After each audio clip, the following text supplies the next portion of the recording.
देश के बड़े उद्योगपति और टाटा सन्स के मानद चेयरमैन रतन टाटा नहीं रहे। मुंबई के अस्पताल में उन्होंने अंतिम सांस ली। बुधवार को उन्हें उम्र संबंधी परेशानी के कारण उन्हें मुंबई के ब्रीच कैंडी अस्पताल में भर्ती कराया गया था, जहां इलाज के दौरान उनकी मृत्यु हो गई। ऐसे में पूरे देश में शोक की लहर है। वहीं आज वापी के हनुमंत रेजिडेंसी के जय माता दी सेवा समिति द्वारा रतन टाटा जी को श्रद्धांजलि देते हुए उनकी आत्मा के शांति के लिए 2 मिनट का मौन रखा गया। कहते हैं जिंदगी एक रंगमंच है और इस रंगमंच में अपना किरदार ऐसे निभाइए कि पर्दा गिरने के बाद भी तालियां बजते रहने चाहिए। तो रतन टाटा जी कुछ ऐसे ही थे। उन्होंने हमारे देश के लिए सिर्फ एक उद्योग जगत में ही नहीं बल्कि देश का नाम पूरे विश्व में ऊंचा किया, जिन्होंने सिर्फ अपने लिए नहीं बल्कि इस भारतवासियों के लिए, आम जनता के लिए इतना कुछ किया कि शायद अनंत काल तक उन्हें याद किया जाएगा। तो कहा जाता है कि कोई इंसान अपनी ज़िंदगी में कितना कुछ कर सकता है, कितना दान दे सकता है या कितना किसी के लिए क्या कर सकता है।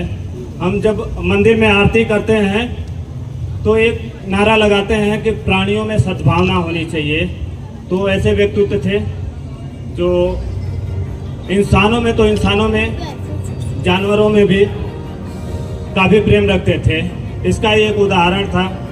शायद कुछ लोग इस बारे में, बच्चे हैं जो आज पढ़ रहे होंगे उनके बारे में शायद कुछ लोगों को जानकारी भी होगा कि उनके जो एक मैनेजर थे, काफ़ी कम उम्र के, शांतनु रेड्डी जी, बताया जाता है कि वो रोड पे टहलते हुए एक ऐसे बच्चे से मिले जो रोड पे आवारा कुत्ते जिसे हम भगा देते हैं, अपने दरवाजे पे आते हैं, तो वो बच्चा था।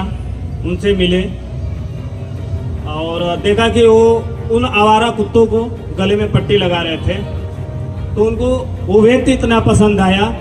ये सिर्फ एक कहानी बताने का तात्पर्य ये है कि इंसान कितना भी बड़ा हो जाए ज़मीन से जुड़ा होना चाहिए। तो उन्होंने उस बच्चे को अपने साथ लिया और अपना सबसे करीबी मित्र, जिन्हें आज कुछ लोग टीवी में अगर उनके अंतिम संस्कार और अंतिम यात्रा में देखे होंगे, तो बच्चा आज आगे आगे चल रहा था। तो चाहते तो वो भी लाइमलाइट में काफ़ी आगे तक जा सकते थे। आप लोगों को जानकारी शायद हो या कुछ लोगों को नहीं होगा, उन्होंने अपने जीवन काल की टाटा सन्स के मालिक हैं, जो टाटा सन्स की बहुत सारे हजारों कंपनियां शायद कह सकते हैं उनके अंदर में आती हैं, तो बहुत सारी रहते हैं।